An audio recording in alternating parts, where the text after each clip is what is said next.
At 50, I realized I was beginning to let a long-term dream begin to fade. That's not happening. I'm Margo, and it's finally happening. I'm moving from the Midwest to the Pacific Northwest to build a modern homestead, solo. In my first video, I'm telling the story that kicked off the dream and my tips for taking those first big steps. Here we go.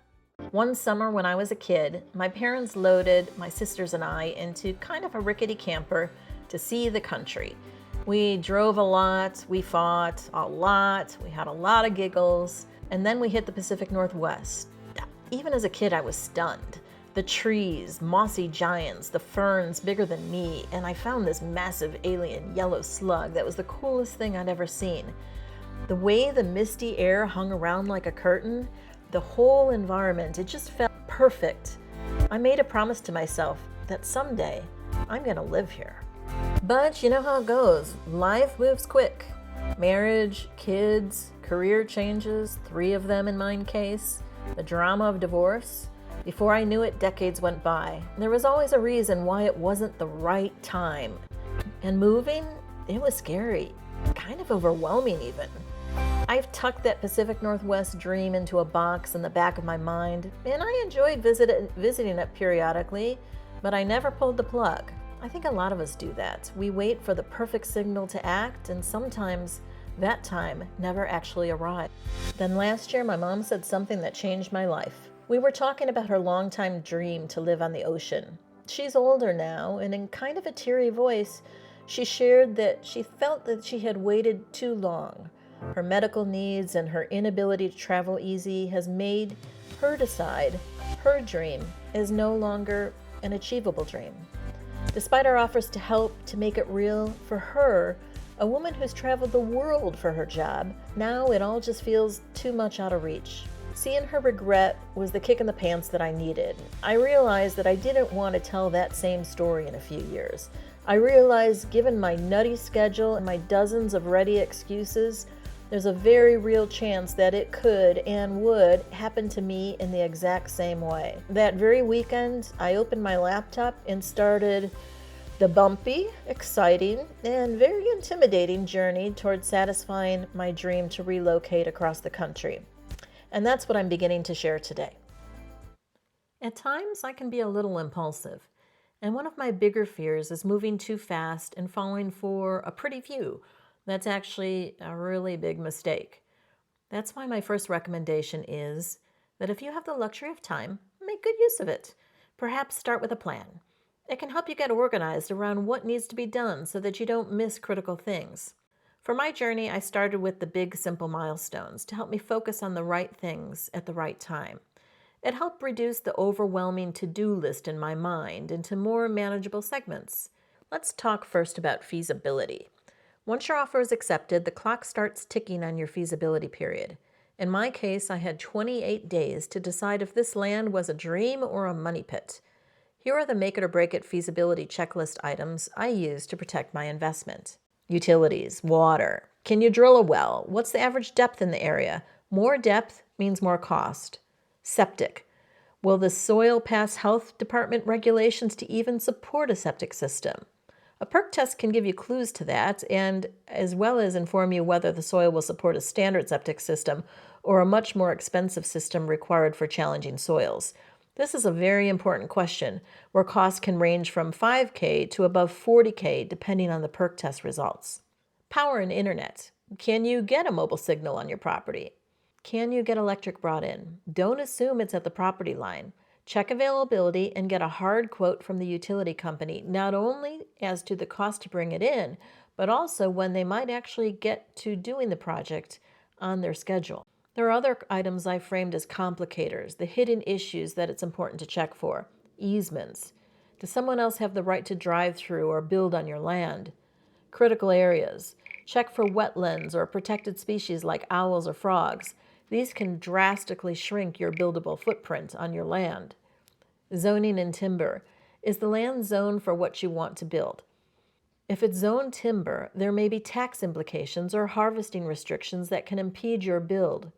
Access. Is there a legal right-of-way to the property? Is it landlocked? How much will it cost to permit and build on so people can get to your future build site? Survey. Has one even ever been recorded? Are there current markers? And if there are they accurate? Surveys are pricey to do and are often a required step early in the process. This is a big one to check for early. Mineral and water rights. On some properties, you own the surface, but someone else owns what's underneath it. In some states, the state even owns the water that comes from your well.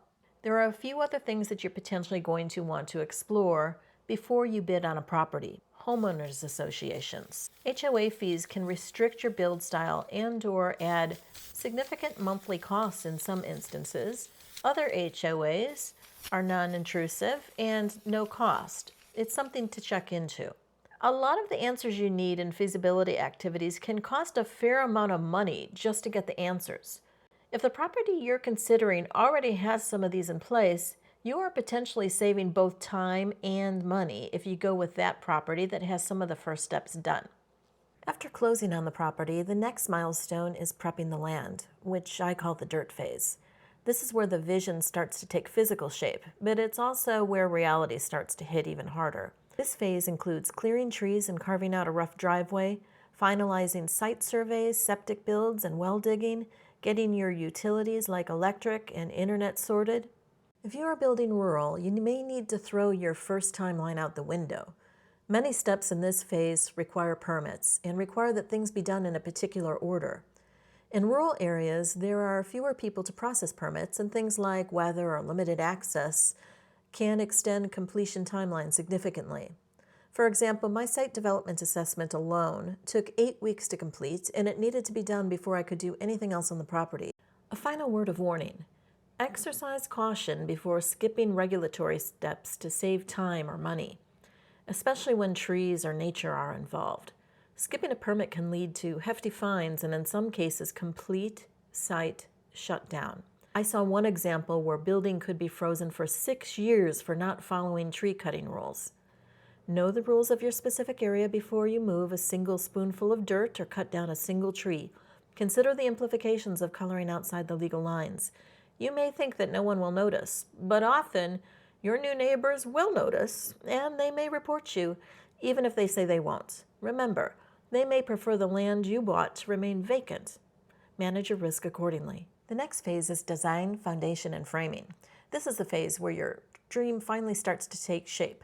But before you swing a single hammer, you have to survive the waiting game of design and permitting. When it comes to designing your own, you have a few options. You can get plans from online, you can hire an architect or a team, or work with a designer. If you work with a designer, make sure to get engineering sign-off before you submit your plans to the county. As you enter the design phase, know that creating a custom design for a home can take as long as 4 months. Know that getting the county to approve that design can take just as long, 4 to 6 months, even longer if a lot of back and forth is required. We're finally here breaking ground, the point in time where the county has given you the thumbs up for your builder to start working on the foundation and the framing of your home. Of course, if the county's approval doesn't align with your builder's schedule, you might be waiting a little bit longer. It's okay. You've still reached a major milestone. My next to last milestone is called solo finishing. It's where my journey gets a little experimental. When building a home, most people choose to have the pros handle everything from foundation to framing, interior, outside, and landscaping. This way is faster, typically guaranteed, and your house is less likely to fall down, but it's expensive. In my case, I'm taking a different path. I'll be taking over the building after the foundation and framing, starting with the insulation and drywall and doing everything else in the interior side from that point forward, as well as a fair amount of work on the exterior. I have to be honest, my DIY skills are pretty basic, but I have the time to figure it out, and I'm going to share every win, every mistake, and every why did I do it that way moments with you on this channel. Thank you all for sticking with me through my very first video. I played a little bit with animation and images on this one and promise that I'll be getting to more realistic images in the next ones. Anyway, I'm looking forward to sharing the learnings, trials, and tribulations of this journey. And if you, like me, are taking it on, I would love to hear about it, especially if you, like me, are undertaking it solo. Oh, and if my kids are watching and I made you cringe, like and subscribe.